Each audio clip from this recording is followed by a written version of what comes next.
عليه وسلم نعم وفيه دخن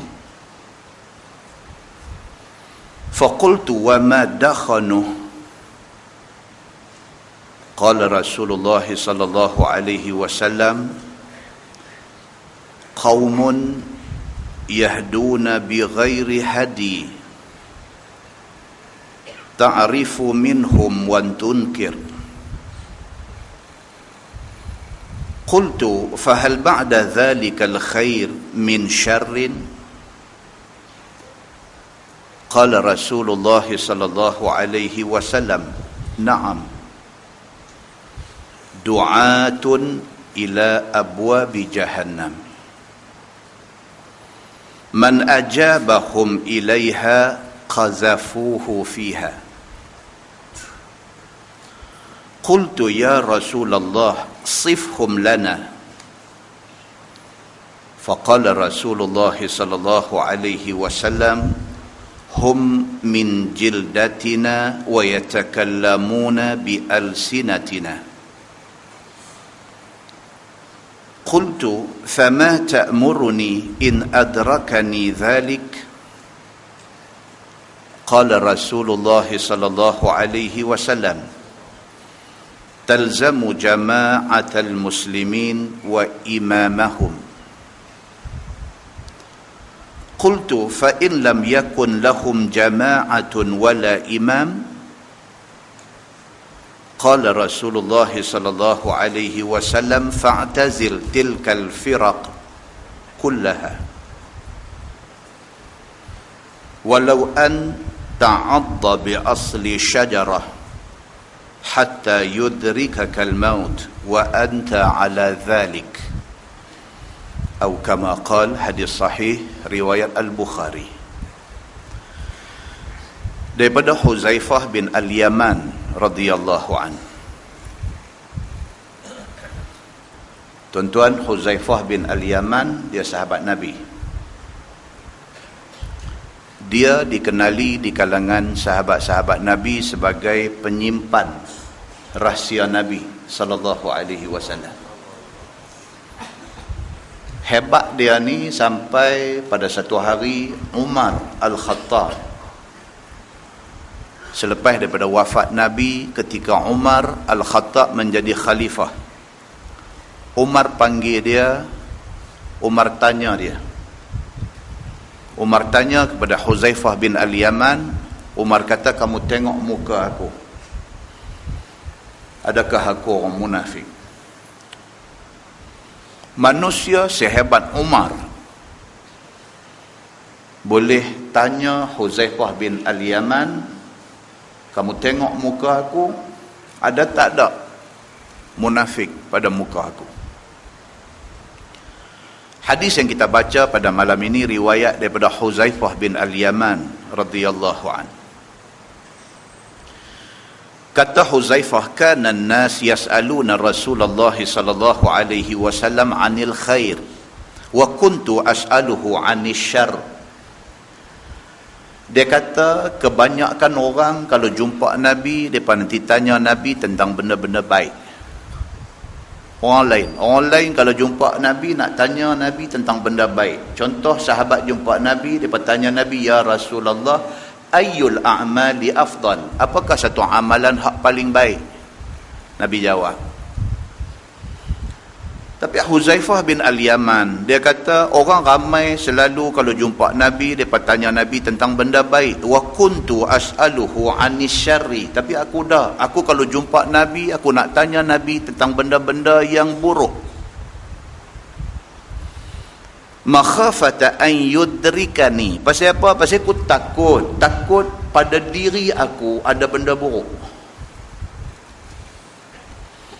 Benda baik ramai dah orang tanya, padan dengan orang tanya aja. Aku nak tanya tentang benda syar, tentang benda buruk.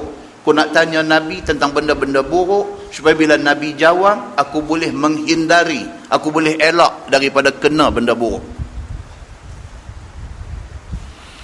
Faqultu, kata dia, aku pernah tanya Nabi sallallahu alaihi wasallam, ya Rasulullah, inna kunna fi jahiliyatin wa syarrin faja'ana Allahu bihadzal khair. Fahal ba'da hadzal khair min syarr. Dia kata, aku pernah tanya Nabi SAW, ya Rasulullah, kami dulu hidup dalam keadaan jahiliyah. Kami diselubungi dengan benda-benda jahat. Satu hari apabila Huzaifah jumpa Nabi, dia kata macam tu dekat Nabi. Dia kata, ya Rasulullah, kami ni dulu hidup dalam zaman jahiliyah.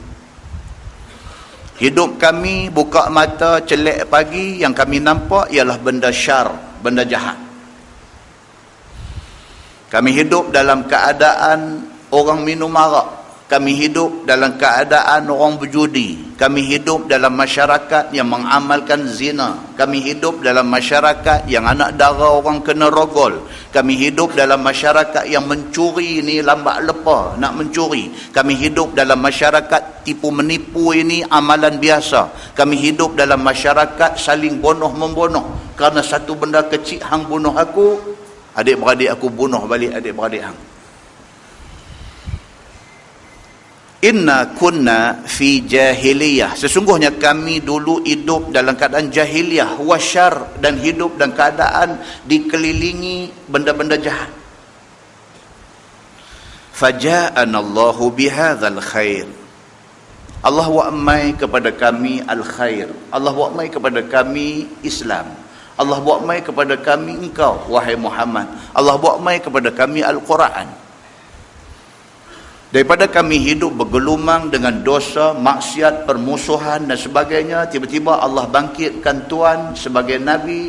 Tuhan bawa mai Quran, Tuhan didik kami. Kami hari ini hidup dalam keadaan tenang tenteram. Kami hari ini hidup dalam keadaan kenai halal haram. Kami hari ini hidup dalam keadaan tahu dosa pahala. Kami hari ini hidup dalam keadaan sentiasa ada keadilan tertegak. Kami hidup dalam keadaan harmoni.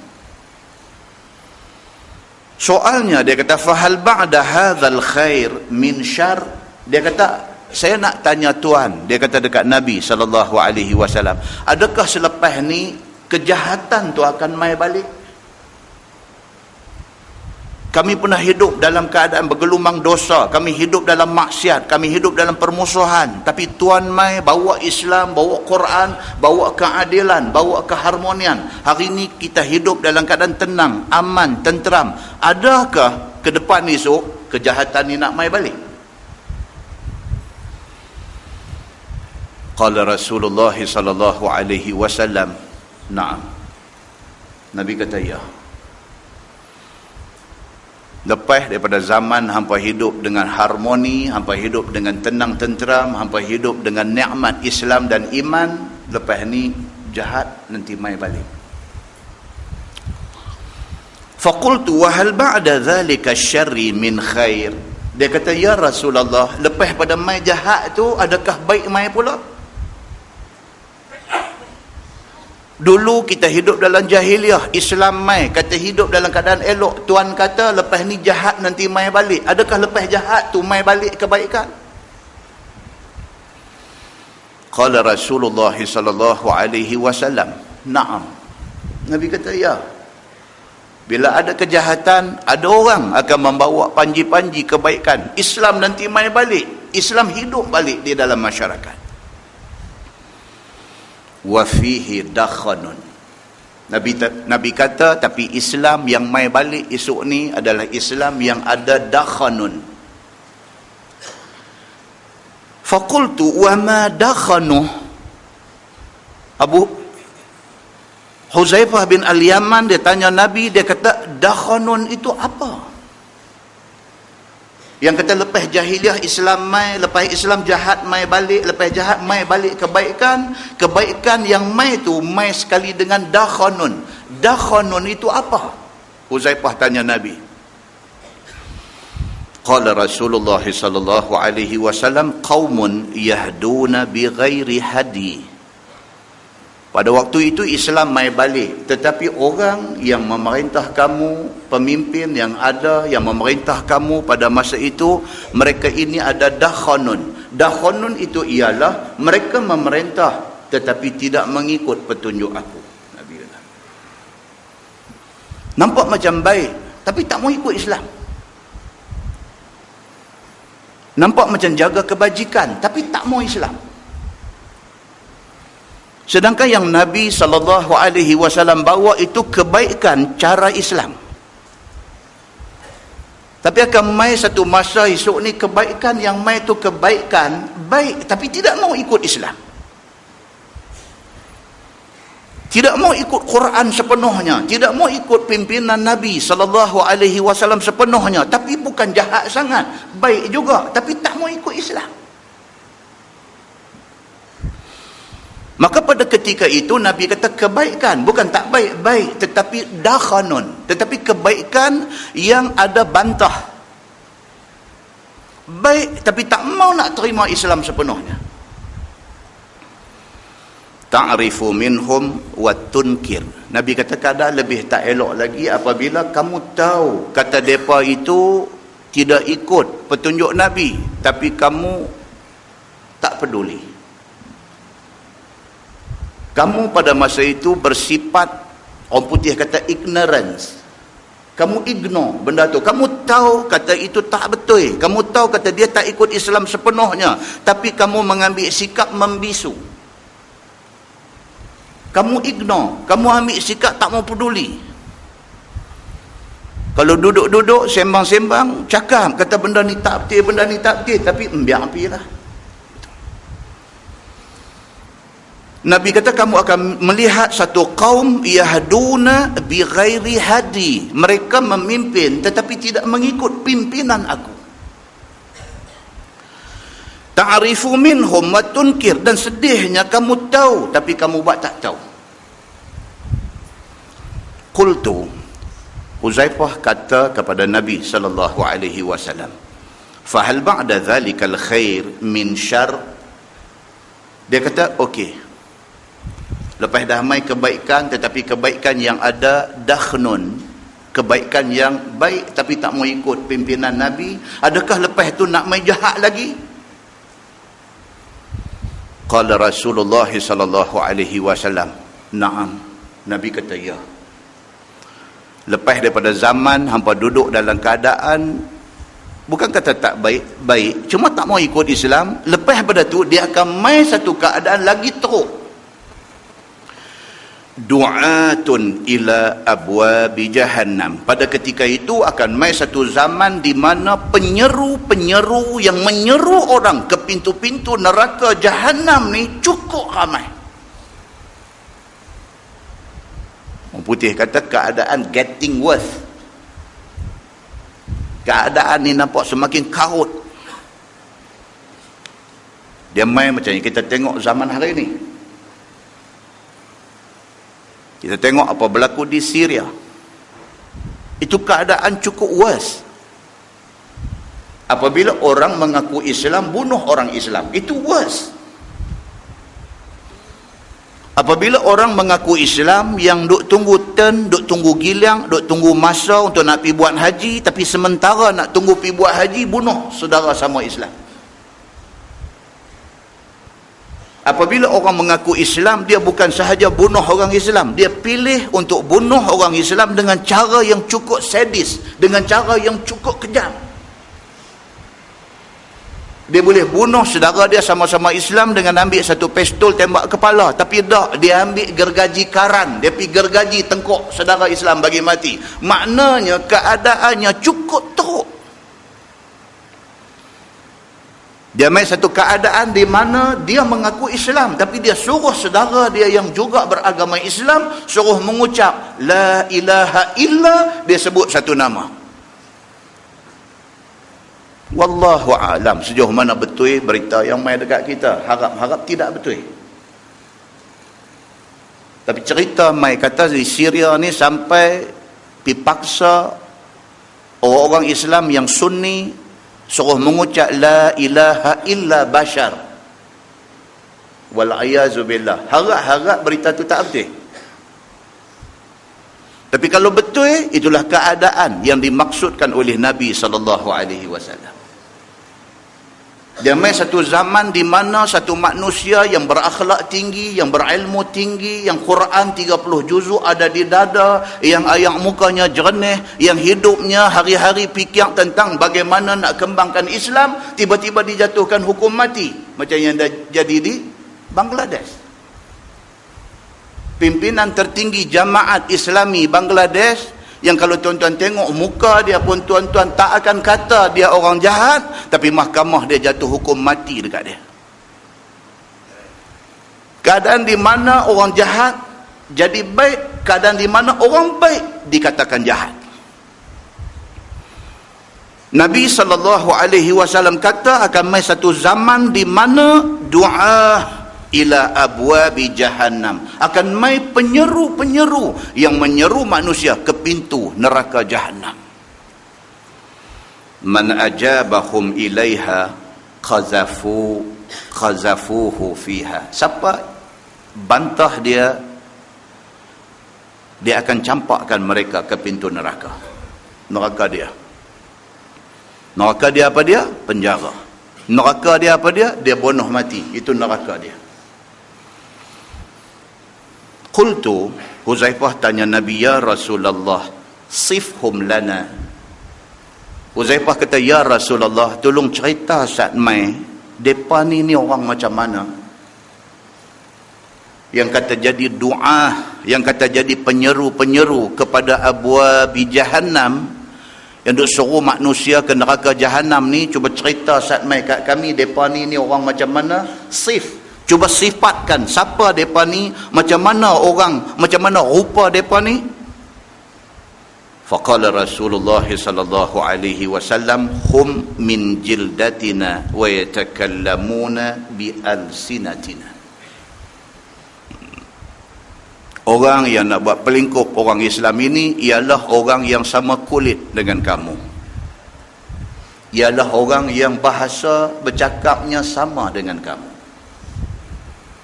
Muslimin dan muslimat yang dirahmati Allah sekalian, demikian keadaan yang akan berlaku yang disebut oleh Nabi SAW di dalam hadis dia. Faqultu, kata Muaz, fama ta'muruni in adrakani dhalik.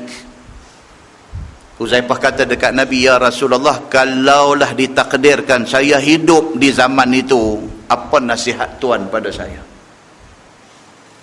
Kalaulah ditakdirkan umur saya panjang, dia kata, dan saya hidup zaman tu, zaman orang Islam bunuh orang Islam. Sama sebangsa, sama seagama, sama sekulit, sama sebahasa. Tiba-tiba dia nak bunuh saya. Saya Islam, dia Islam. Kalaulah ditakdirkan umur saya panjang, saya hidup pada zaman itu, fama ta'muruni, apakah perintah Tuhan kepada saya? Qala Rasulullah sallallahu alaihi wasallam, talzamu jama'atal muslimin wa imamahum. Nabi kata, kalau pada ketika itu ada jamaah Islam, kamu join jamaah itu. Kalau pada ketika itu ada imam, ada pemimpin, ada pimpinan kepada jemaah Islam, kamu ikut dia, Nabi kata. Qultu, Muaz kata, fa in lam yakun lahum jama'atun wala imam, kalaulah pada masa itu tidak ada jemaah Islam, kalau pada ketika itu tidak ada pimpinan kepada jemaah Islam, macam mana saya nak buat? Qala Rasulullah sallallahu alaihi wasallam, fa'tazil tilkal firq kullaha. Nabi kata, kalau dah keadaan jadi sampai macam tu, sampai tidak ada grup, tidak ada jamaah, tidak ada satu kumpulan yang kita boleh pergi masuk bernaung untuk nak memelihara Islam dan iman kita, Nabi kata, hang pilah bawa diri hang sorang-sorang, jangan bercampur dengan orang jahat ada tu. Walau anta adda bi asli syajarah, walaupun hang pi duduk sorang-sorang dalam hutan, makanan tak ada, hang terpaksa kena pepak akak pokok, hang pepaklah, Nabi kata, hatta yudrikakal maut, kalau sampai mati hang kena hidup dalam keadaan macam tu, buatlah, Nabi kata. Wa anta ala dhalik, janji hang kekal di atas agama Islam. Muslimin dan muslimat yang dirahmati Allah sekalian. Benda ni diberitahu oleh Nabi SAW kepada kita dan menjadi tanggungjawab kita untuk ambil ingat. Kita dah pernah baca hadis daripada Muaz bin Jabal radhiyallahu anhu, yang kata dia Nabi SAW bersabda, Nabi kata, ala inna rahal Islam dairah. Sesungguhnya kisaran ataupun putaran Islam itu sentiasa berputar. Islam ni dia macam hidup kita. Hidup kita ni ada hari di atas, ada hari di bawah. Ada hari sihat, ada hari sakit. Ada hari senang, ada hari susah. Ada hari bahagia, ada hari derita. Hidup manusia ada putaran dia. Demikian hal dengan Islam, ada putaran dia. Ada masa Islam ditindas, dizalimi, dihina, bahkan orang yang mengaku Islam dibunuh. Ada waktu dan ada ketikanya Islam duduk di atas, Islam memerintah satu dunia. Ada masanya Islam turun bawah balik, jatuh ke bawah balik, Islam dihina lagi, Islam dibunuh lagi. Tuan-tuan tengok apa jadi di Rohingya. Orang Islam bukan sahaja dibunuh sorang-sorang, sekampung sekali kena bunuh. Bukan sahaja mereka dibunuh sekali sekampung, mereka dibakar hidup-hidup. Tak kira tua, tak kira muda, tak kira laki-laki, tak kira perempuan. Sedangkan kita main masjid, kita masih lagi duk baca hadis, duk cerita zaman kegemilangan Islam pada zaman Nabi SAW, sampailah kepada zaman sahabat-sahabat Nabi, sampailah kepada zaman-zaman tertentu selepas daripada sahabat Nabi. Islam pernah duduk di puncak memerintah. Dalam pada kita duk baca cerita Islam gemilang, dalam masa yang sama tiba-tiba orang Islam di Rohingya bukan sahaja dibunuh, tetapi dibunuh secara zalim dan kejam, sekampung sekali kena bunuh. Maka Nabi kata, inna rahal Islam dairah. Islam ini dia berputar. Faduru ma'al kitab haitsu dara. Nabi kata, putarlah kok mana pun. Kalau hang Islam, hang dengan Quran. Waktu kita berkuasa ke, waktu kita senang ke, waktu kita sihat ke, waktu kita macam mana ke, kita dengan Islam. Waktu kita hilang kuasa ke, waktu kita susah ke, waktu kita sakit ke, kita dengan Islam. Nabi kata dia nak jadi macam mana, biar dia jadi. Kita dengan Islam. Ala innal kitab was sultan sayaftariqan. Nabi kata ketahuilah akan mai satu zaman, satu masa di mana Quran dengan pemerintah bercanggah. Hak Quran suruh, pemerintah tak buat. Hak Quran larang, nak buat. Fala tufariqul kitab. Nabi kata kalau hampa duduk dalam zaman tu, jangan bercerai tanggai daripada Quran.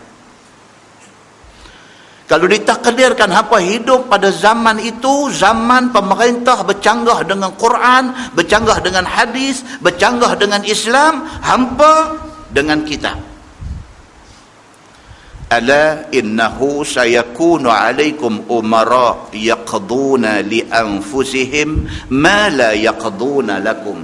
Ketahuilah Nabi katakan mai satu masa di mana orang yang menjadi pemerintah, orang yang memerintah itu sebarang decision, sebarang keputusan yang dia buat, dia kira dia tak kira hampa. Nabi kata akan mai satu masa di mana orang yang memerintah tu dia tak fikir rakyat, dia tak fikir rakyat susah, dia tak fikir rakyat melarat, dia tak fikir rakyat derita, dia fikir dia. In asaitumuhum qatalukum. Keadaan semakin teruk apabila mai satu masa kamu bantah depa bunuh kamu. Wa in ata'tumuhum adallukum. Tapi kalau sekiranya hampa pilih untuk taat kepada pemerintah yang tak betul ini, hampa sesat. Nabi kata. Qalu ya Rasulullah kaifa nasna'? Bila Nabi cerita macam tu, sahabat tanya Nabi, ya Rasulullah, kalaulah kami hidup pada masa tu, macam mana? Apa kami nak buat? Qala Nabi sallallahu alaihi wasallam, kama sana'a ashabu Isa bin Maryam, nushiru bil manashir wa humilu 'ala al khushab, mautun fi ta'atillah khairun min hayatin fi ma'siyatillah. Nabi kata kalau hampa panjang umur, hampa hidup pada zaman tu, hampa jadi macam mana pengikut-pengikut Nabi Allah Isa alaihi salam. Walaupun mereka diugut, walaupun mereka dibunuh, walaupun mereka ni sampai ke tahap digergaji kepala mereka dengan gergaji dan disula mereka di kayu-kayu pancang. Bagi mereka mautun fi ta'atillah khairun min hayatin fi ma'siyatillah. Bagi mereka hidup, bagi mereka mati dalam keadaan taat kepada Allah lebih baik daripada hidup derhaka Allah. Muslimin dan muslimat yang dirahmati Allah sekalian, itu hadis daripada Nabi sallallahu alaihi wasallam memberi ingat kepada kita. Hadis ni dia panggil hadis yang bersifat futuristik. Nabi sebut benda ni 1400 tahun dulu, tapi benda tu jadi hari ni. Mana hadis Nabi itu bersifat masa depan, bersifat masa depan, bersifat mustakbal. 1400 tahun dulu Nabi habang, hari ni jadi. Dan yang pastinya apa yang Tuhan bagi tahu dalam Quran, apa yang Nabi bagi tahu dalam hadis, pasti jadi. Bagi kita yang berkesempatan belajar Quran dan belajar hadis, hati-hati dan bersedia dengan keadaan-keadaan yang disebut oleh Nabi ini, dan pastikan kita tidak tinggal Islam walau apapun yang terjadi. Mudah-mudahan muqaddimah itu memberi manfaat kepada kita semua, insya-Allah. Kita menggunakan Bahrul Mazi jilid 16.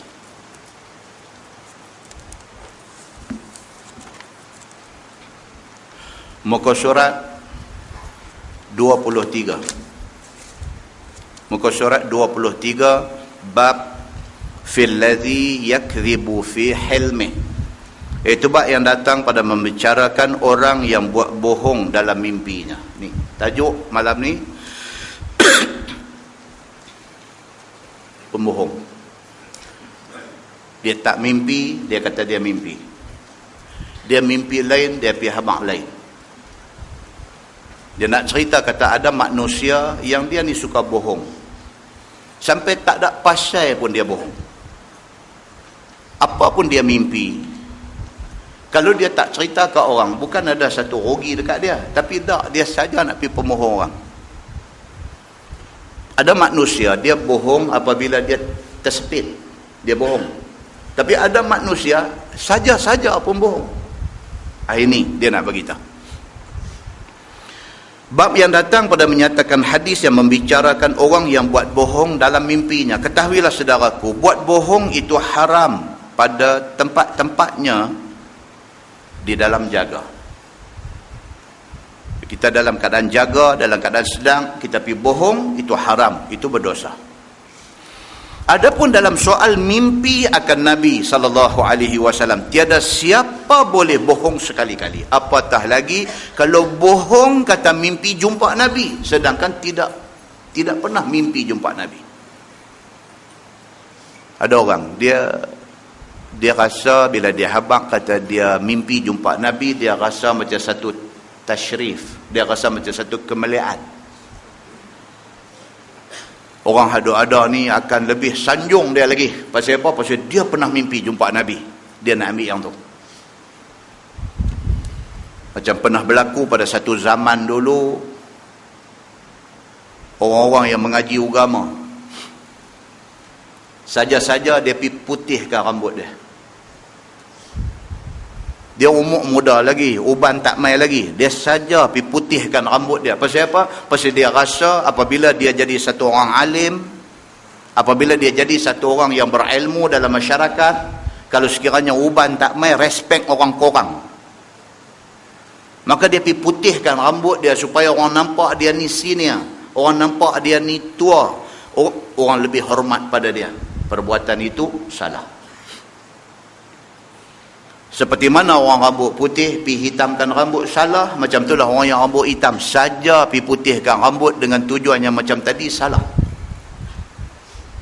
Dia tak sabang tu, dia tak ada sabang dalam hati dia nak pergi duduk pada kedudukan dihormati tu. Dia rasa lambat, awak aku ni lambat tua kan. Pasal orang duk kata kat dia ni ustaz-ustaz muda ni karut tak boleh pakai. Dia tak boleh dengar yang tu. Dia pergi select bagi putih, bagi orang nampak dia tua. Sama dengan Kih mimpi jumpa Nabi. Dia tak pernah mimpi pun, tapi duk cari jalan. Macam mana nak bagi orang respect aku? Macam mana nak bagi orang hormat aku? Macam mana nak bagi orang sanjung aku? Macam mana nak bagi orang puja aku? Dia keluar main cerita ni. Saya ni, dia kata bukan nak kata, boleh kata tiap-tiap bulan lah, duk mimpi jumpa Nabi. Oi. Tiap bulan. Muslimin dan muslimat yang dirahmati Allah sekalian. Dan berlaku benda ni tuan-tuan, dalam masyarakat kita berlaku. Dia duduk dengan pengikut-pengikut dia. Dia habaq kat pengikut dia, dia kata tolong jaga adab, tolong bersopan. Dia kata kerana Rasulullah sallallahu alaihi wasallam ada bersama dengan kita. Tentu heran ke kalau dalam masyarakat kita ni ada ajaran sesat dan ada pengikut dia? Heran ke? Tak payah heran. Harun mengaku jadi Tuhan, orang ikut.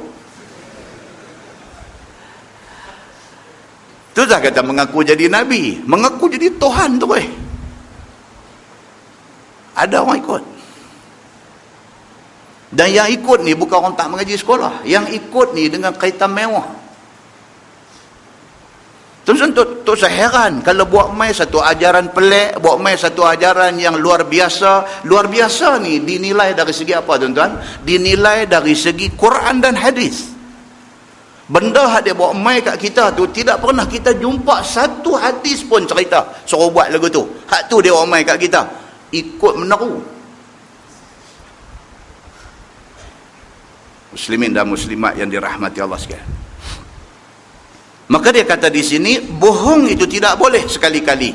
Maka siapa buat bohong, nescaya telah buat dosa besar dia. Bohong kata dia mimpi jumpa Nabi, sedangkan dia tidak pernah mimpi jumpa Nabi. Berdosa ni bukan dosa biasa, ini dosa besar. Kalau mengaku kata mimpi jumpa Nabi, padahal tidak mimpi jumpa Nabi, itu dosa besar. Pergi mengaku jadi Nabi, pergi mengaku jadi Tuhan, kena heret pergi mahkamah. Orang televisyen ambil gambar buat peace. Ni pengikut Tuhan ni.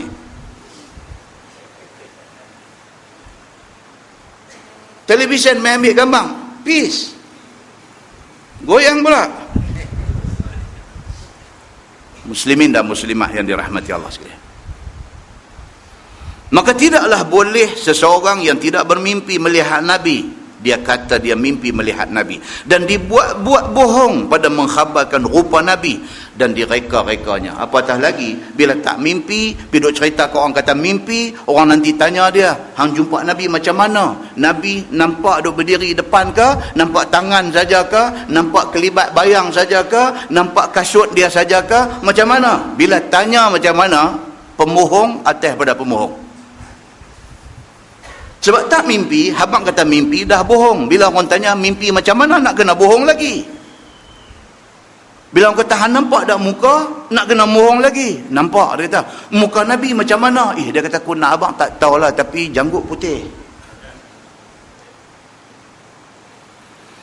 Katanya telah dilihatnya di dalam mimpinya itu akan semua perkara itu. Bermula dalil menunjukkan atas besar dosa sebagaimana hadis yang dikeluarkan oleh Imam At-Tirmizi. Kata dia an Ali anin Nabi sallallahu alaihi wasallam qala man kadzaba fi hulmih kullifa yawmal qiyamati aqda sya'irah Diriwayatkan saudara sepupu bagi Nabi SAW lagi menantu Nabi, namanya Ali karramallahu wajhah. Hadis ni riwayat daripada Sayyidina Ali bin Abi Talib karramallahu wajhah. Daripada Nabi SAW, sabda Nabi, barang siapa berbuat bohong pada mimpinya seperti dikatanya, aku lihat di dalam mimpiku akan Nabi SAW bagian-bagian rupanya. Dia pergi bohong macam tu. Semalam aku mimpi jumpa Nabi, dan kebetulan semalam malam Jumaat pergi jatuh pula malam nisfu Syaban. Dia karang. Dia nak bagi orang percaya ni, dia kena lagu tu. Dia kena bohong, lepas tu dia bohong lagi, lepas tu dia kena bohong lagi, nak bagi orang percaya ni.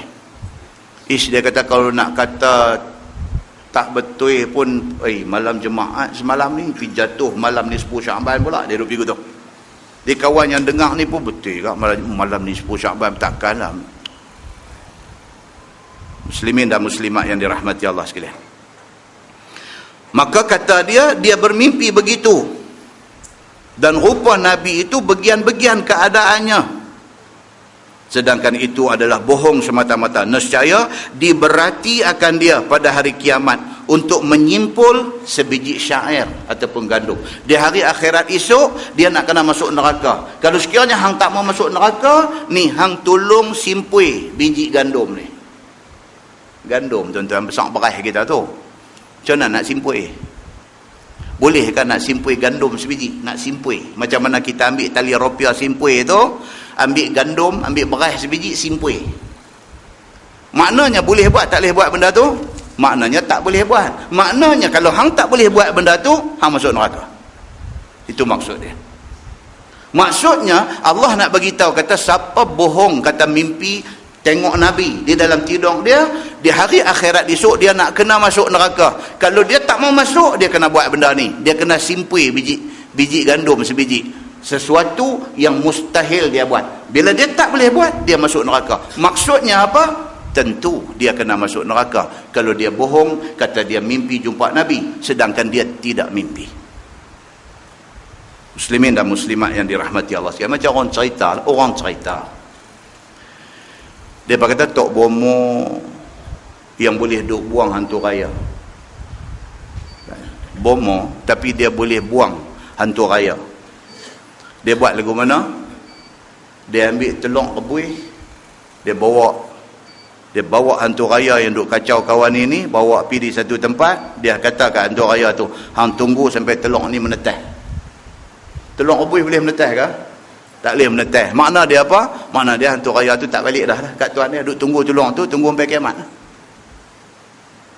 Konon orang cerita macam tu. Tok Bomo ni dia boleh buat lagu tu. Telung rebus dah bawa pergi, dia kata hang tunggu sampai menetas kelong ayam, baru hang balik kat tuan hang. Dia pun kata, baik tuan. Tunggu tuan tu, tunggu terus lah, tak balik dah. Macam inilah halnya. Kalau sekiranya hang tak masuk neraka, hang simpui biji gandum ni. Kalau tak boleh simpui, hang masuk neraka. Maksudnya apa? Tentu kena masuklah ke dalam neraka. Kata Tirmizi, dan pada bab ini ada riwayat daripada Abdullah bin Abbas dan Abu Hurairah dan Abi Syuraih dan Abi Wa'ilah radhiyallahu anhum, dan ini hadis hasan. Tajuk baru, bab fi ru'yan Nabi sallallahu alaihi wasallam al-laban wal qamis. Ni dia nak mai pula cerita secara detail tentang ta'bir mimpi. Tentang ta'bir mimpi. Kalau mimpi cerita kata minum susu, apa ta'bir dia? Apa maksud dia? Kalau mimpi kata minum susu cap junjung, apa tafsiran dia? Kalau mimpi kata minum susu lembu, apa tafsiran dia? Benda ni rupa-rupanya ada cerita di dalam hadis Nabi sallallahu alaihi wasallam. Dia kata bab yang datang pada menyatakan mimpi Nabi sallallahu alaihi wasallam akan susu dan juga qamis, baju. Ketahuilah saudaraku, sekiranya seseorang itu tidur dan mimpi dia minum susu, ketahuilah bahawa itu mimpi yang sebenar. Mimpi kalau berkaitan dengan susu, itu betul, dia kata. Maka tiada yang mimpi syaitan ataupun mimpi ikut-ikutan, Dia kata kalau mimpi berkaitan dengan susu, itu bukan syaitan punya hal, itu bukan mengigau, itu mimpi ada tafsiran dia. Dia kata. Maka boleh ditakbirkan dia oleh orang yang ahlut ta'bir, oleh orang yang reti tentang ilmu takbir mimpi. Bila orang mai habaq kat dia, kata, tuan, saya nak tanya tuan, saya semalam saya mimpi saya minum susu mak saya. Dia kata. Kau ni pun tengok, hang umur apa ni? Umur saya tahun ni 68. 68 hang mimpi minum susu mak hang. Okey, saya buka buku bagi tahu. Apa makna dia ni? Okey. Sebagaimana Nabi SAW telah bermimpi minum susu, maka ditakwilnya mimpi itu. Nabi sendiri pernah mimpi, dalam mimpi dia minum susu. Lepas tu Nabi menjelaskan maksud mimpi itu. Bermula kenyataan Nabi SAW bermimpi minum susu itu, ada hadis dikeluarkan oleh At-Tirmizi. Kata dia, Ani bin Umar radhiyallahu anhuma qala sami'tu Rasulullah sallallahu alaihi wasallam yaqul bainama ana naim iz utitu biqadahi labanin fasharibtu minhu. Diriwayatkan kepada satu sahabat Nabi SAW, nama dia Abdullah bin Umar radhiyallahu anhuma, anak Sidina Umar Al-Khattab. Kata dia, aku dengar akan Nabi SAW bersabda, ia di dalam antara aku tidur, tiba-tiba aku lihat di dalam mimpi aku. Nabi cerita, Nabi kata, aku tengah tidur, dalam tidur itu aku mimpi. Nabi kata, dibawa orang kepada aku satu bekas yang penuh isinya dengan susu. Dalam mimpi itu Nabi nampak satu orang mai dekat dia bawa qadah. Kedah ni, tuan-tuan duduk di Kedah ni, rupanya Kedah ni maksud dia besen. Qadah, qaf dal ha, qadah, besen. Kan dalam hadis cerita Nabi menjelang wafat, Aisyah kata apa? Nabi minta ayam. Maka Aisyah kata, aku buat mai satu qadah, satu bekas. Nabi jelum tangan dia dalam qadah ni, dan bekas ni Nabi sapu di muka dia. Kan? Nabi SAW mimpi orang buat mai satu bekas yang berisi susu. Maka kata Nabi, aku ambil akan dia, lalu aku minum daripadanya. Bila orang buat mai susu, Nabi pun minum susu tu. Sehinggalah aku nampak diriku puas daripada dahaga dan cukup kenyang. Nabi kata orang buat mai satu bekas ada susu, dan Nabi pun minum dan sampai puas, sampai kenyang. Nabi minum susu itu. Summa a'taitu fadli Umar bin Al-Khattab. Qalu fama awwaltahu ya Rasulullah? Qal al-ilm. Kemudian daripada telah aku minum susu itu sehingga puas dahaga aku, lalu aku lihat ada lagi lebih susu itu di dalam bekas tadi, maka aku bagi yang lebih itu, yang lebih daripada aku minum itu, kepada Umar Al-Khattab radhiyallahu anhuma. Itu dia. Nabi kata dia mimpi orang buat mai bekas ada susu, dia minum sampai puas, ada lagi balance susu tu. Hak balance tu Nabi bagi dekat Saidina Umar, suruh perhabis. Itu dalam mimpi macam tu. Bila didengar oleh sahabat-sahabat Nabi SAW akan sabda Nabi itu, maka mereka tanya Nabi. Kata mereka itu, apakah tuan hamba takwil akan mimpi minum susu itu ya Rasulullah? Sahabat pun tanya Nabi, apa maksud mimpi itu? Jawab Nabi SAW, maksudnya ilmu. Nabi kata, susu tu maksudnya ilmu. Kerana sama-sama ada bersekutu di antara susu dengan ilmu itu pada banyak faedahnya. Itu dia. Pasal apa? Pasal susu dengan ilmu ni lebih kurang dari segi faedahnya. Dan pada keadaan kedua-duanya itu, dan tempat letak segala kebaikan, ilmu, segala kebaikan ada pada ilmu, susu, segala kebaikan ada pada susu. Iaitu susu itu banyak faedahnya pada jisim, pada badan. Minum susu ni Nabi kata cukup baik untuk sesiapa sahaja. Sampai tua pun orang minum susu. Kan yang orang duk jual lah ni susu apa? Enlin. Susu orang tua lah tu. Kan? Dia baik untuk tulang. Bila tua ni, tulang ni maklum sajalah. Sila lama sikit tengok ni, 8.45 tak habis lagi, lutut dah duduk sengai dah. Tulang lah tu. Bahasa Allah ni dia panggil rheumatism. Rheumatism ni pasal-pasal tulang ni, sakit yang berkaitan dengan tulang, sendi dan sebagainya. Bila pergi dekat doktor ortopedik, doktor pakar tulang ni, dia kata, Haji umur sudah 65, Haji kena minum susu. Kita kata kat dia, apa doktor melawak macam tu? Kita ada ingat susu ni abang budak-budak. Dah, abang orang tua-tua pun ada susu juga, cuma tak minum dengan botol, tu aja. Jadi yang kata susu ni satu benda baik. Apabila satu orang mimpi, dalam mimpi dia minum susu, itu benda baik. Nabi kata itu bukan daripada syaitan, itu bukan mengigau, itu benda baik, itu daripada Allah Subhanahu wa taala. Bahkan susu maknanya ialah ilmu, Nabi kata. Okey. Dan ilmu itu berfaedah kepada jiwa. Nabi SAW kata ilmu itu bagus untuk kejiwaan, pasal dia fitrah. Tuan-tuan ingat balik dalam peristiwa Isra' dan Mi'raj, Nabi diberi pilih di antara dua minuman. Apa dia? Susu dengan arak. Nabi pilih susu.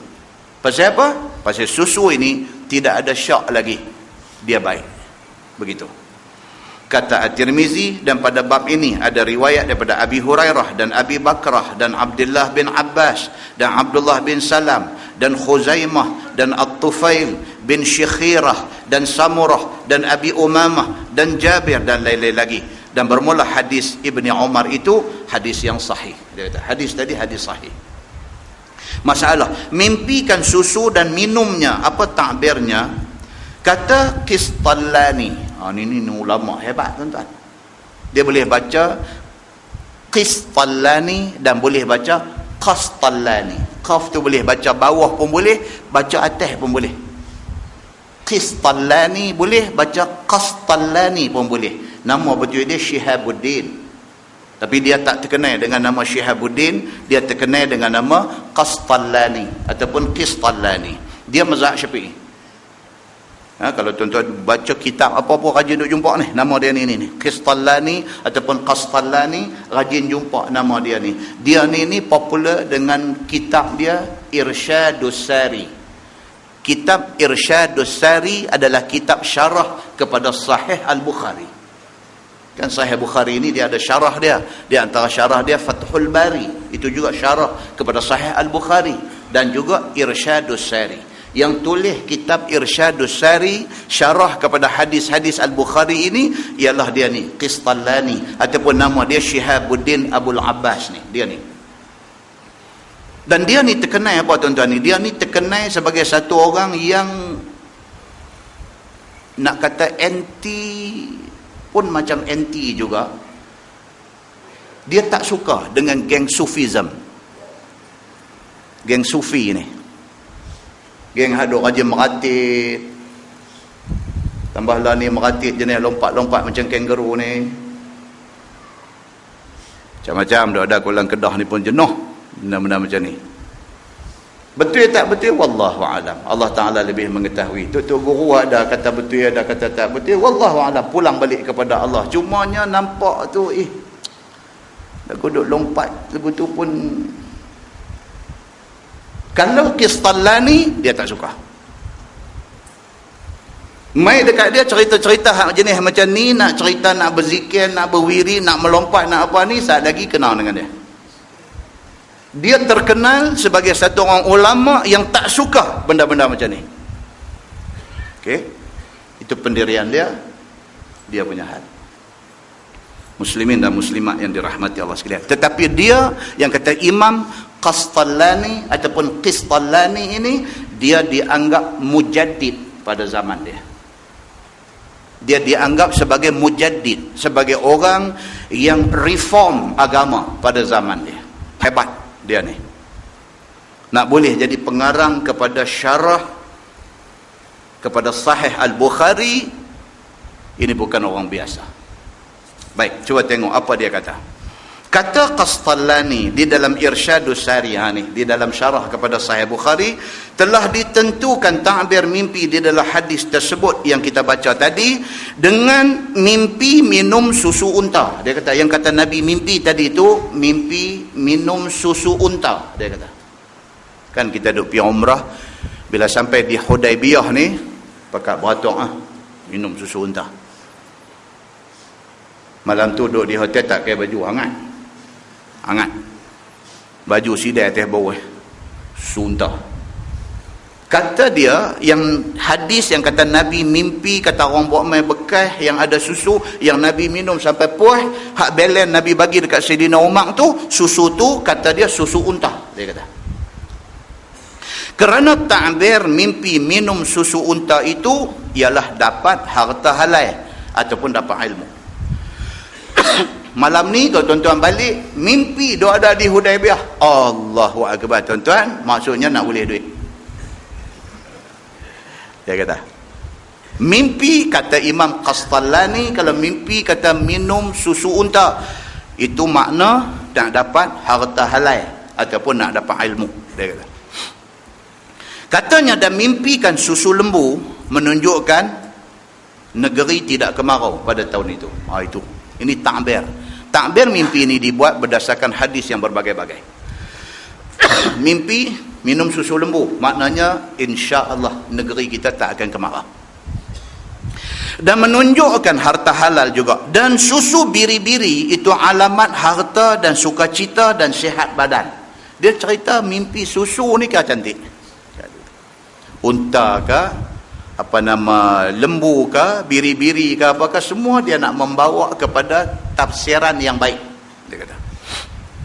Dan mimpikan minum susu menatang liang, alamatnya syok pada agama. Susu di rumah mimpi minum menatang liang, susu serigala, dia mimpi minum. Allahu Akbar. Dia kata yang tu menunjuk kata orang yang mimpi itu dia ada satu penyakit. Dia penyakit dia apa? Dia syok dengan agama. Dan tengok ni daripada edar video klip dalam Facebook, daripada send dalam WhatsApp. Cerita budak codong mana kan hidup cakap deras. Dia bubuh tajuk dia tu kata budak munafik apa macam daripada bantai budak ni. Dia pun reti juga agama sepatah dua, tapi dia pergi hurai agama cara kepala otak dia. Dia duk marah ni pasal hadis yang kata siapa yang mengucap la ilaha illallah ni boleh masuk syurga ni. Dia tak puas hati. Dia kata takkanlah dia kata benda. Dia duk cakap kepala otak kita ni tuan-tuan Tuhan bagi. Oleh kerana kepala otak ni Tuhan bagi, maka kita kena guna dia sesuai dengan perintah Tuhan. Tuan-tuan, tak susah tuan-tuan. Tuhan ni within second aja, dalam satu saat aja terus jadi hilang akal. Tuan-tuan, Tuhan boleh buat tuan-tuan. Jangan juah sangat dengan Tuhan ni, jangan juah sangat. Pengajaran Tuhan tunjuk depan mata ni cukup banyak lah. Seganeh-ganeh bekas Perdana Menteri Israel tu, siapa nama dia? Sharon tak mati lagi sampai hari ni. Dah berapa tahun dah badan duk shrinking, duk jadi kecut sampai jadi macam budak kecil dah badan dia, tak mati. Jasa dia yang cukup besar kepada bangsa Israel apa dia? Dia bunuh orang Islam di Shabra dan Shatila. Sampai saudara Zubair Ali, bekas budak Maktab Mahmud ni, hidup kerja di Universiti Melaya bahagian kebudayaan Universiti Melaya ni, sampai buat lagu Shabra dan Shatila. Generasi muda ni tak tahu, balik segi masuk YouTube, pergi type Zubair Ali Mahat Mahmud, tak payah type lah, Zubair Ali Shabra Shatila, keluar lagu tu. Dia buat dalam bentuk lagu nak cerita kezaliman yang dibuat oleh Israel terhadap orang Islam. di kem Syabra dan Syatila. Kita hayati lirik lagu Zubair Ali ni pun cukup dah menggambarkan zalimnya Sharon ni.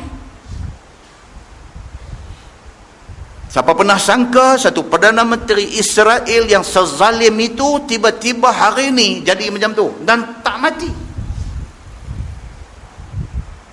Dia ni kalau sekiranya boleh pergi tanya dia, kalau boleh bercakap lagi, dia ni tak ada benda yang dia nak lah ni melainkan mati. Tak mati. Allah Subhanahu wa ta'ala Tuhan Maha Besar.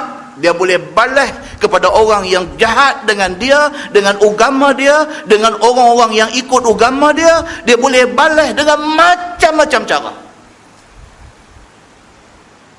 Sakit, menderita tapi tak mati, ini adalah azab dunia yang cukup dahsyat. Kalau dia boleh kena, siapa pun boleh kena. Allah Subhanahu wa ta'ala bagi otak, bagi akal, bagi pemikiran. Allah tak lepas benda ni secara mutlak, bebas untuk fikir dan bercakap sesuka hati. Sebaliknya benda ni diikat dengan wahyu Allah Subhanahu wa ta'ala. Sambung, dia kata, dan susu menatang-menatang buah itu alamat ketiadaan terpuji. Mimpi minum susu, tak kira menatang buah apa pun, itu tak bagus. Melainkan jika mimpi minum susu singa betina. Pula dah, dia main tu pula. Alamat, dia kata, berharta tetapi ada ramai musuh. Mimpi minum susu singa betina. Minum. Maksudnya apa?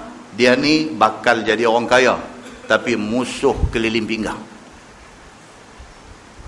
Bangkit pagi, mandi, manda apa semua, nak keluar rumah pakai baju kalis peluru. Duit banyak, tapi hidup, ya Allahu Akbar, tak aman, tak tenteram, takut kat orang. Duduk dalam rumah, nampak kereta Proton Saga putih lintas 2 kali, ketak dah.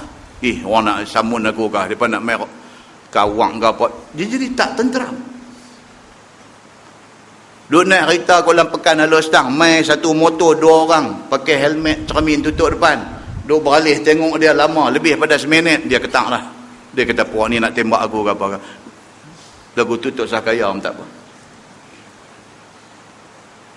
Ni dia kata, maka jika mimpi itu orang yang berjawatan, dia kata, maka lebih lagi lah kepada dia.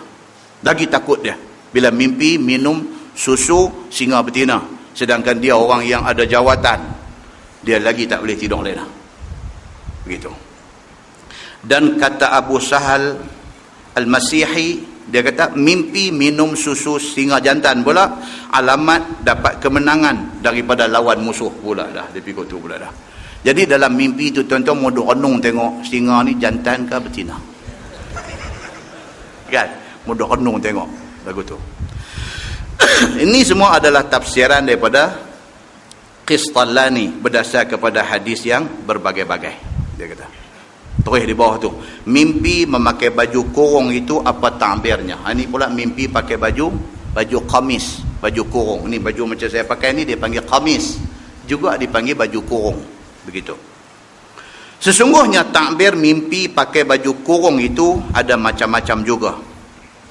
Maka di sini dikeluarkan oleh Imam At-Tirmizi hadisnya bahawa Nabi SAW ada mimpi melihat orang memakai baju kurung, dan telah ditakwil mimpinya itu di hadapan sahabat-sahabatnya. Dan hadisnya begini, kata dia, an Abi Umamah bin Sahal bin Hunayf an ba'di ashabin Nabi sallallahu alaihi wasallam anna an-nabiy sallallahu alaihi wasallam qala bainama ana naim ra'aitu an-nas yu'raduna alayya wa alaihim qumus. Ini mimpi Nabi. Diriwayatkan daripada Abi Umamah bin Sahal bin Hunayf, Diambil hadis ini daripada setengah sahabat Nabi SAW, bahwasanya Nabi SAW bersabda, di dalam antara aku tidur, aku nampak di dalam mimpiku akan orang ditunjukkan kepada aku, padahal ada atas tubuh mereka itu memakai baju kurung. Nabi kata, satu hari aku duduk tidung, mimpi orang mai jumpa aku. Orang yang mai ni pakai baju kurung, pakai baju kamis, pakai jubah putih. Begitu. Maka ditunjukkan kepada aku itu seorang kemudian daripada seorang. Nabi kata dalam mimpi itu orang hak mai ni dilihatkan kepada aku seorang-seorang. Aku kenal siapa yang mai ni. Begitu. Minha ma yablughu thudi wa minha ma yablughu asfala min dhalik. Fa'urida alayya Umar wa alayhi qamisun yajurruh. Maka kata Nabi, setengah daripada orang yang ditunjukkan kepada aku itu, ada barang yang sampai ekor baju kurungnya itu di dadanya. Nabi kata, tapi yang peliknya, orang hak mai jumpa aku dalam mimpi aku ni, Nabi kata ada yang pakai baju pakai dada. Style Bollywood. Dia pakai baju nampak pusat. Nabi kata, aku mimpi ada orang mai pakai baju kurung, tapi baju dia takat pakai dada aja, nampak perut. Dia kata.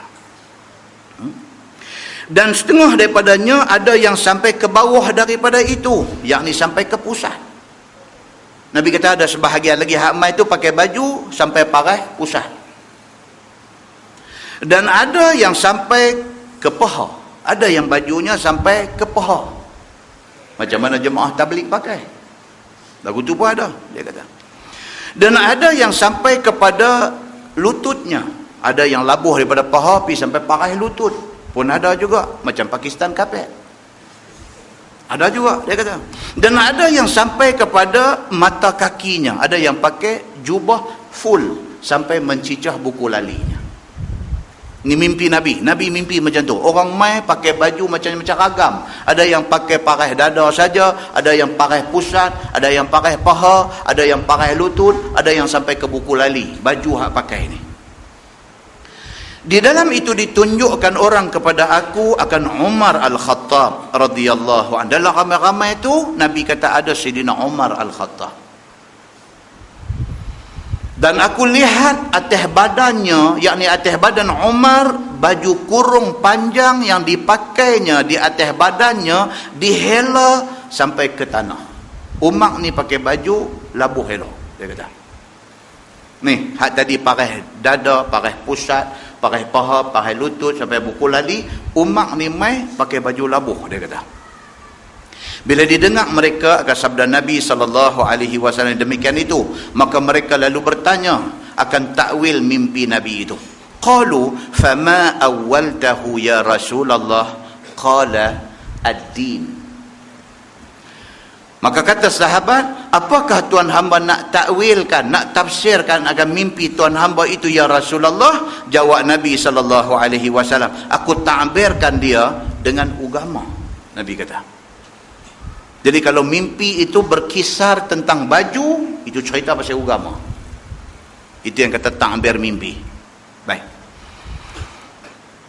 Yakni Sayyidina Umar Al-Khattab itu kuat agamanya. Pasal Umar, Nabi tengok dalam mimpi dia pakai baju labuh elok. Maknanya Umar Al-Khattab agamanya bagus. Dan banyak imannya. Sebagaimana tidak ada bandingnya. Kerana baju kurung itu menutup dia akan auratnya di atas dunia. Dan agama itu menutup dia akan dirinya di dalam negeri akhirat. Dan mendinding akan dia daripada sekalian yang tidak disukainya. Itu dia. Umar bin Al-Khattab radhiyallahu anhu, tuan-tuan, hebat dia ni, hebat. Yang Syiah marah kat dia ni. Syiah tak boleh dengar nama Abu Bakar, nama Umar, nama anak-anak Abu Bakar, Aisyah, nama Hafsah anak Sayyidina Umar, tak boleh dengar. Pemarah ke Abu Bakar dekat Umar ni sampai habis keturunan dia. Dia tak boleh terima. Macam mana marahnya Nyonya Mansur kepada Kasim Selamat ni.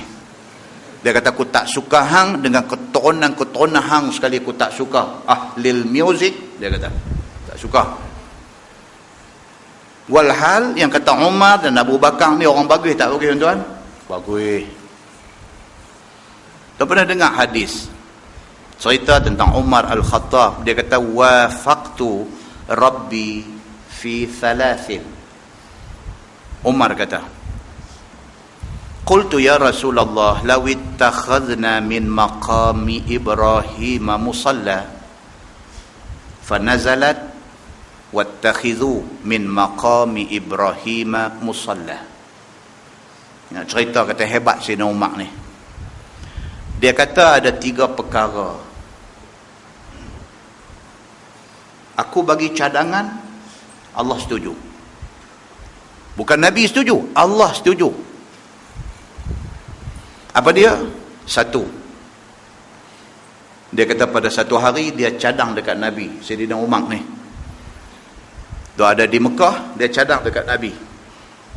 Dia kata, ya Rasulullah law ittakhadna min maqami Ibrahim musalla. Dia kata, ya Rasulullah, kalaulah kita boleh jadikan sebahagian daripada makam Ibrahim ini tempat semayang kita, alangkah baiknya. Dia pergi cadang benda tu dekat Nabi. Tiba-tiba Allah buat turun ayat, wattakhidhu min maqami Ibrahim musalla. Jadikanlah sebahagian daripada makam Ibrahim itu musalla, maksudnya tempat semayang. Hari ini kita pergi Mekah buat haji, buat umrah. Apabila kita selesai tawaf 7 pusingan, kita pergi semayang sunat tawaf di mana? Belakang makam Ibrahim. Siapa yang mula-mula mencadangkan supaya dijadikan belakang makam Ibrahim itu tempat semayang? Umar cadangkan. Bila dia cadang, Allah turun ayat Quran setuju dengan cadangan dia. Hebat tak hebat dia ni? Hebat. Umar Al-Khattab ini hebat. Yang kedua, wa qultu ya Rasulullah inna nisa'aka yadkhulu alaihinna al-barr wal fajir falau amartahunna an yahtajibna. Satu hari dia pergi kata dekat Nabi, Sayyidina Umar ni, anak dia pun salah seorang isteri Nabi, Hafsah.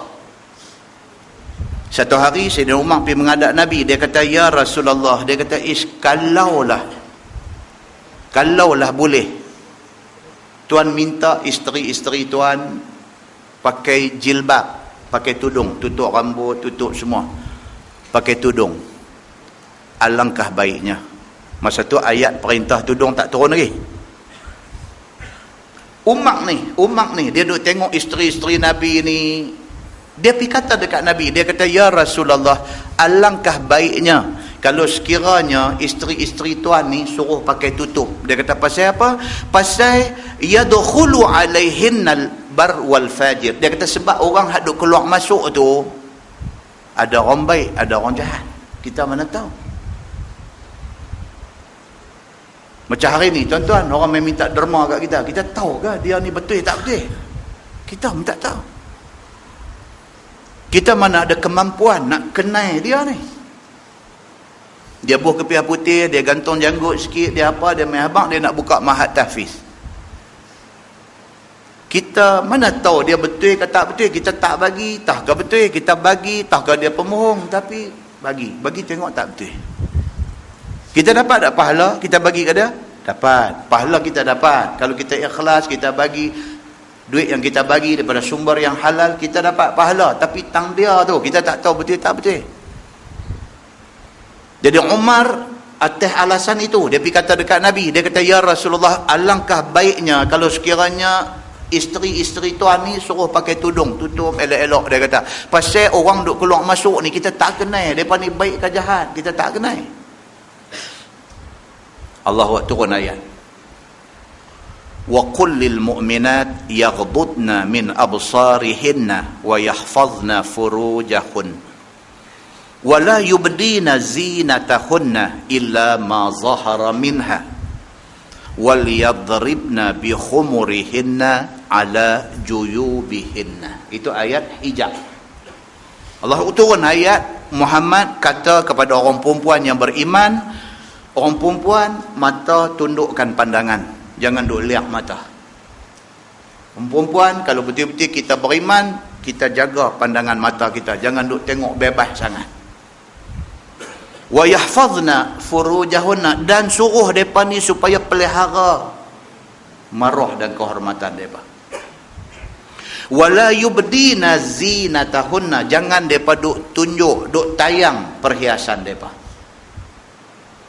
Illa ma zahara minha, melainkan benda yang memang zahir, tak payah nak, itu lain. Wal yadribna bi khumurihinna ala juyubihinna, dan suruh orang-orang perempuan yang beriman ini labuhkan tudung mereka sehingga menutup dada-dada mereka. Turun ayat tu, maka turun ayat hijab. Bermula daripada turun ayat tu, orang perempuan Islam mesti kena pakai tudung. Ayat tu turun sebab musabab dia apa dia? Sebab Umar pergi cadangkan benda tu kepada Nabi. Allah turun ayat sokong apa yang dicadangkan oleh Umar. Hebat dah Umar ni, hebat. Dan yang ketiga apa dia? Dia kata yang ketiga, berlaku komplot di antara isteri-isteri Nabi. Kita baca hadis ni di Masjid Tanah Merah, di Masjid Jitra, Masjid Muttaqin. Kita baca hadis macam mana berlaku pakatan di antara isteri-isteri Nabi. Mereka pakat untuk nak tunjuk perasaan kepada Nabi. Nabi pun manusia biasa, walaupun dia maksum, isteri-isteri dia tidak maksum. Atas sifat mereka sebagai manusia biasa, dia ada perasaan tu. Mereka berpakat untuk macam nak tunjuk sikit tak puas hati kepada Nabi. Bila benda ni sampai, pengetahuan ni sampai kepada Umar Al-Khattab, dia pergi jumpa isteri-isteri Nabi ni. Dia kata, asa rabbuhu in talaqakunna an yubdilahu azwajan khairan min kunna. Dia pergi bagi amaran dekat isteri-isteri Nabi ni. Dia kata, kunna abang dekat hampa. Dia kata, baik-baik sikit hampa ni. Kalau sekiranya apa yang hampa buat ni menyebabkan Nabi kecil hati dan Nabi ceraikan hampa, aku nak abang satu, Tuhan tentu akan ganti isteri yang lebih baik kepada Nabi. Hampa terpelau saja. Dia pergi cakap lagu tu dekat isteri-isteri Nabi. Pasal apa? Pasal sahabat-sahabat yang rapat dengan Nabi, Abu Bakar, Umar, Osman, Ali, Abdul Rahman bin Auf, semua ni mereka tak boleh tengok orang sakiti Nabi. Kalau siapa sakiti Nabi, macam sakiti mereka. Umar langgang pergi jumpa isteri-isteri Nabi ni, dia bagi warning dekat mereka. Dia kata, hampa baik-baik sikit, aku nak abang dekat hampa. Kalau hampa duk buat perangai macam ni, kalau sampai Nabi kecil hati, kalau Nabi sampai ceraikan hampa semua, aku nak abang satu, Tuhan garanti akan ganti isteri yang lebih baik daripada hampa kepada Nabi. Hampa yang akan rugi. Bila dia pergi kata lagu tu, turun ayat 5 surah At-Tahrim. Apa hak dia kata tadi? Disokong oleh Allah Subhanahu wa ta'ala. Hebat yang kata Sayyidina Umar Al-Khattab ini. Maka tidak heran Nabi SAW mimpi, nampak Sayyidina Umar dalam mimpi, dia mai dengan jubah labuh elok. Nabi kata, Umar ini ilmunya tinggi, agamanya baik sekali. Sayyidina Umar Al-Khattab. Tapi walaupun Sayyidina Umar Al-Khattab baik macam tu, dia tak pernah rasa dia lebih baik daripada Abu Bakar As-Siddiq. Tu yang kata sahabat Nabi. Sahabat Nabi ni begitu sekali istimewa dia. Dia tetap letak diri dia rendah. Dia tak tunjuk kata dia besar diri. Kita boleh tengok satu kejadian di mana selepas daripada wafat Nabi sallallahu alaihi wasallam. Hadis kata, lamma qubida Rasulullah sallallahu alaihi wasallam qalatil ansar minna amir wa minkum amir. Apabila Nabi SAW wafat, orang-orang Ansar, orang Ansar ni orang mana? Orang Madinah. Bila Nabi wafat aja, orang Madinah angkat suara sikit. Orang Madinah kata apa? Mereka kata, minna amir, daripada kalangan kami orang Madinah ada ketua kami. Wa minkum amir, dan hampa muhajirin yang mai daripada Mekah mai ke Madinah hijrah ni, hampa pun ada ketua hampa. Lah ni macam mana? Nabi dah tak ada, kita nak lantik siapa untuk ganti Nabi? Nak lantik kalangan kami Ansar ataupun nak lantik daripada kalangan hampa muhajirin? Pergi buka mulut cakap macam tu. Fa'atahum Umar Al-Khattab bila dengar benda ni, dia pergi cari kawan yang bercakap ni. Dia pergi cari orang yang bercakap ni. Faqala Umar, alastum ta'lamuna anna Rasulullah sallallahu alaihi wasallam qad amara Abu Bakrin an yusalliya bin nas. Dia pergi kata dekat orang-orang Madinah ni, orang-orang Ansar ni, dia kata, aku nak tanya hampa lupa dah ke masa Nabi gering, masa Nabi sakit dulu, Nabi lantik siapa untuk ganti Nabi jadi imam kepada orang ramai? Hampa lupa dah ke Nabi lantik Abu Bakar As-Siddiq untuk menjadi imam ganti Nabi, untuk mengimamkan jemaah di masjid pada masa Nabi sakit? Hampa lupa ke benda tu? Dia kata, fa'ayyukum tatibu nafsuh an yataqaddama Abu Bakrin. Aku nak tanya hampa, di kalangan hampa ni, orang-orang Ansar, orang Madinah ni, siapa di kalangan hampa yang ada rasa dalam hati kata dia lebih baik daripada Abu Bakar? Dia bukan minta kat dia jawatan tu, tapi dia tak boleh orang nak tunjuk lebih pada Abu Bakar, walhal dia pun hebat. Hebat tak peribadi sahabat-sahabat Nabi? Sangat hebat. Hampa lupa ke benda ni? Nabi sakit, Nabi pilih siapa untuk jadi imam? Nabi pilih Abu Bakar. Aku nak tanya hampa, siapa daripada kalangan hampa yang ada teringat? Dia kata, yang ada teringat dalam hati, kata dia lebih baik daripada Abu Bakar. Dia kata. Qalu, jawab orang-orang Ansar ni, na'udzubillah an nataqaddama Abu Bakrin. Serat depa ni, serat tau, serat. Kalau bahasa serat dia kata serot. Dia kata syong, bahasa utara kita ni, dia sedap bunyi tu. Serat depa ni, serat tu, dengar tu pun serat lah. Ansar ni bila dengar Umar cakap macam tu, ni hampa ada hati kan nak pergi ganti tempat Nabi? Hampa nak langkah Abu Bakar ke? Siapa di kalangan hampa yang ada teringat aja dalam hati kata dia lebih baik daripada Abu Bakar? Ansar dengar-dengar ni serat. Ansar kata apa? Na'udzubillah, kami minta berlindung dengan Allah Subhanahu wa taala an nataqaddama Abu Bakrin, daripada nak mendahului Abu Bakar As-Siddiq. Kami tak ada pernah ingat macam tu. Habis selesai bab tu, Abu Bakar jadi khalifah. Umar pun hebat, sampai Nabi mimpi nampak dia dalam mimpi ni, tapi dia tak rasa dia hebat, dia rasa Abu Bakar lebih hebat lagi. Nah, kita kena ada sifat tu tuan-tuan. Kita tak boleh rasa macam kita ni lah yang paling baik, tak boleh. Bila kita ni, bila manusia ni rasa dia betul semua, pasanglah, di situlah permulaan silap dia. Tak boleh. Muslimin dan muslimat yang dirahmati Allah sekalian. Kata Qastalani di dalam Irsyadus Sari, maka hadis itu menunjukkan kelebihan Sidina Umar ibn al-Khattab. Tetapi tiada lazim daripada lebih Umar itu akan kelebihan atas daripada kelebihan Abu Bakar As-Siddiq. Ni kitab ni pun kata, walaupun dia ni sampai Nabi mimpi nampak dia dengan jubah, Nabi kata Abu Bakar, Umar ini dari segi ilmu, dari segi agama dia hebat, tapi Nabi SAW tetap memberikan seniority kepada Abu Bakar As-Siddiq. Begitu. Dan mudah-mudahan rahsia pada diam Nabi daripada menyebut Sayyidina Abu Bakar itu ialah memadakan dengan barang yang diketahui daripada kelebihannya. Kadang-kadang orang yang hebat ni tak payah sebut hebat, dia memang hebat. Kan orang kata tong kalau isi penuh, katok bunyi pelan. Tapi kalau kosong, katok bunyi pum pum pum pum punya deras. Kiasan orang tua-tua. Tung ni bila isi penuh katok, dia bunyi padu lah. Tapi kalau kosong bunyi macam kena ya, pum pum pum, rupanya tak ada apa, kosong dia ni. Begitu. Jadi Abu Bakar As-Siddiq dia keep low profile. Dia keep low profile. Ni akan datang, kita akan tengok. Akan datang maksudnya tak sambung dah, sekali lagi dia akan habis tahun ni ya. Akan datang ni dia akan main pula tajuk apa? Tajuk mimpi nampak orang duk karau timba cedok ayam telaga. Ni dia main pula sekali lagi. Mimpi duk karau timba ni, timba duk cedok ayam telaga ni, duk karau timba naik. Mimpi Abu Bakar duk karau. Abu Bakar karau macam mana apa semua, itu menggambarkan apa akan jadi kepada Abu Bakar semasa dia jadi khalifah. Itu dia. Itu yang kata kaitan mimpi dengan realiti. Itu kaitan dia. Baik, dan kata mudah-mudahan rahsia pada Nabi diam daripada sebut kehebatan Abu Bakar itu memadai barang yang diketahui daripada kelebihannya. Abu Bakar ni walaupun tak disebut hebat dia adalah hadis ni, tapi orang faham dah Abu Bakar tetap hebat di sisi Allah dan di sisi Nabi sallallahu alaihi wasallam.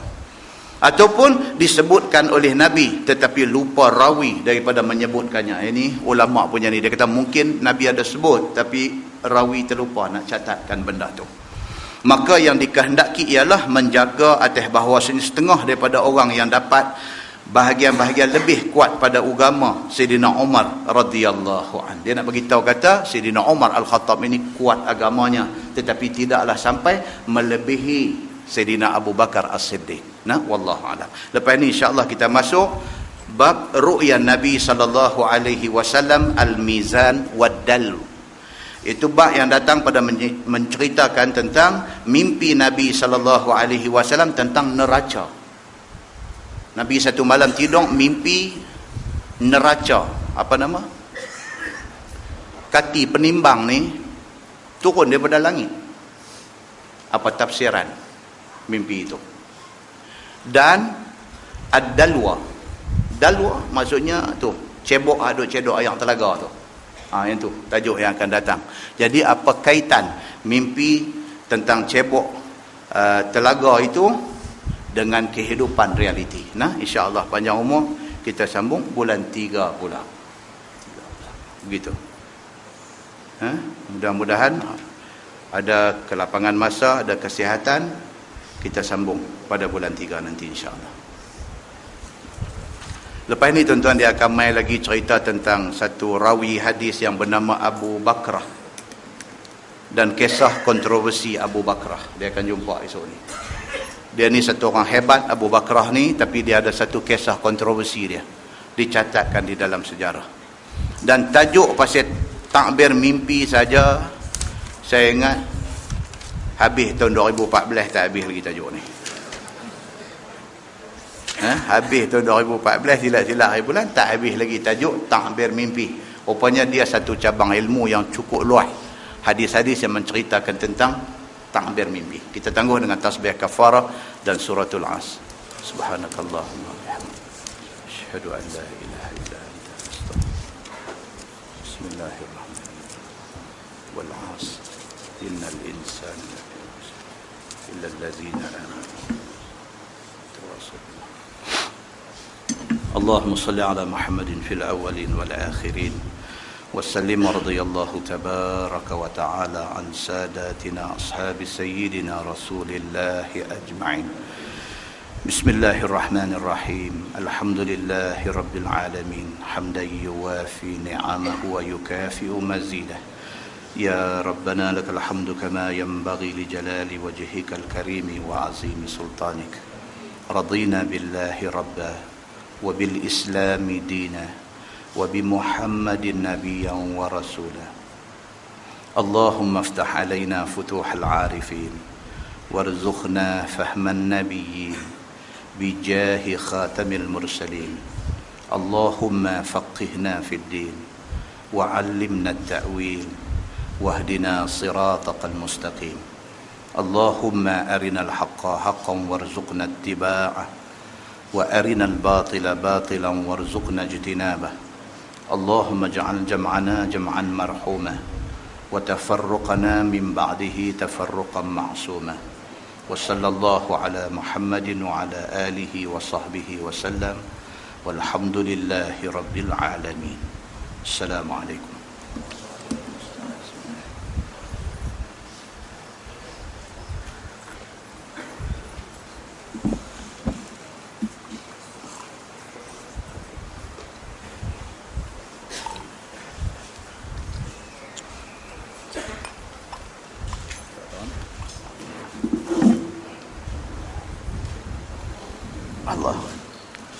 Assalamualaikum warahmatullahi wabarakatuh.